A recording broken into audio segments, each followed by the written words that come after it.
Bismillahirrahmanirrahim. Assalamualaikum warahmatullahi wabarakatuh.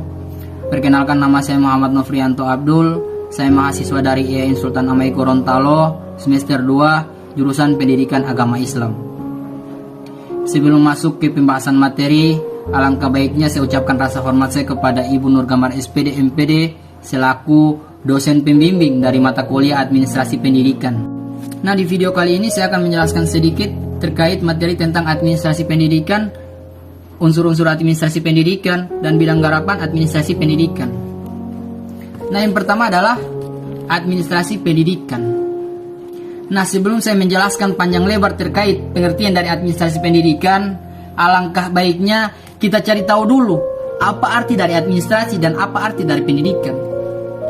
Administrasi diartikan sebagai kerjasama yang berkaitan dengan bidang atau hal yang lain, contohnya seperti organisasi, manajemen, kebijakan, hubungan manusia yang mempunyai tugas untuk melayani ataupun membantu.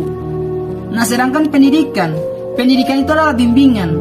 Maksudnya bimbingan yang dilakukan secara dasar oleh pendidik kepada peserta didik dengan tujuan membentuk kepribadian yang kuat secara jasmani dan rohani.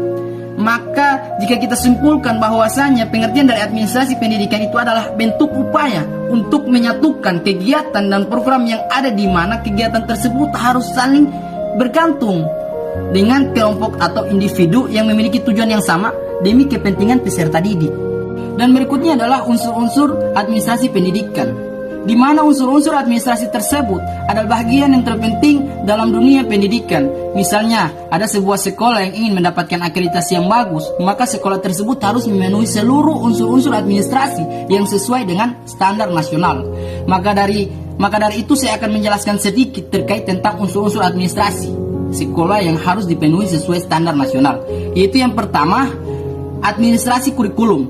Administrasi kurikulum inilah yang menentukan apakah proses pendidikan di lembaga sekolah tersebut berhasil atau tidak. Maka dari itu, semua yang berkaitan dengan program kerja tahunan, buku agenda mengajar, buku jurnal formulir penilaian, dan sebagainya, itu tugas dari yang namanya waka kurikulum. Dan yang kedua adalah administrasi kesiswaan.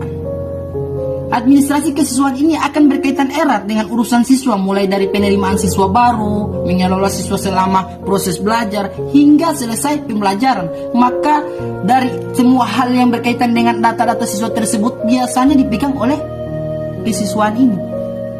Dan yang ketiga adalah administrasi kepegawaian, di mana administrasi ini tentu saja memiliki tugas utama menangani hal-hal yang berkaitan dengan sumber daya manusia yang ada di sekolah tersebut, mulai dari karyawan, guru, dan lain sebagainya. Maka dari itu, absen guru melakukan pengawasan kinerja seluruh pegawai menjadi tugas pokok dari bagian administrasi kepegawaian ini. Dan yang keempat adalah administrasi keuangan. Jadi administrasi ini bagian yang mengurus keuangan pada lembaga sekolah. Maka dari seluruh yang berkaitan dengan pengelolaan keuangan menjadi tanggung jawab bagian ini. Dan yang kelima adalah administrasi persuratan dan pengarsipan. Administrasi ini melakukan surat menyurat dan melakukan pengarsipan, baik untuk surat yang masuk dan yang keluar adalah surat yang lazim yang dilakukan oleh sekolah. Nah, maka dari itu administrasi ini atau bagian ini sangat penting dalam dunia pendidikan. Dan yang keenam adalah administrasi sarana dan prasarana, yang dimana bagian ini mengurus dan menunjang seluruh sarana dan prasarana yang ada di sekolah. Dan yang ketujuh, administrasi hubungan sekolah dan masyarakat, di mana administrasi ini sebagai lembaga. Maka dari itu semua sekolah sudah pasti membutuhkan yang namanya kerjasama dengan pihak lain. Dan yang terakhir adalah administrasi layanan khusus. Administrasi ini meliputi hal-hal yang bersifat non-strategis, misalnya penjaga sekolah, tukang sapu, supir, dan lain sebagainya. Maka dari itu bagian ini membutuhkan berbagai dokumen dan melakukan pengelolaan secara efisien, sehingga seluruh kegiatan administratif dapat berjalan dengan baik. Selanjutnya materi yang terakhir, yakni bidang garapan administrasi sekolah. Nah, pada hakikatnya garapan administrasi sekolah merupakan suatu alat dalam mengelola dan menata sumber daya pendidikan. Terkait dengan ini, Hadari Nawawi mengklasifikasikan garapan administrasi ke dalam dua bidang, yakni yang pertama adalah manajemen administratif, yang dimana bidang ini memfokuskan pada kegiatan perencanaan, koordinasi, dan pengawasan serta komunikasi untuk meraih tujuan yang sebelumnya memang sudah ditetapkan.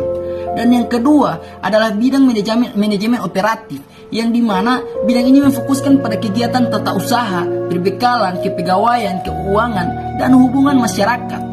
Nah, maka jika diartikan manajemen operatif ini adalah kegiatan kerjasama antar personal yang menyangkut kegiatan yang mendukung terwujudnya administrasi. Baik, sekian dan terima kasih. Lebih dan kurangnya saya mohon maaf. Sesungguhnya yang benar datangnya dari Allah dan yang salah datangnya dari diri saya sendiri. Wallahul muwaffiq ila aqwamit thoriq. Wassalamualaikum warahmatullahi wabarakatuh.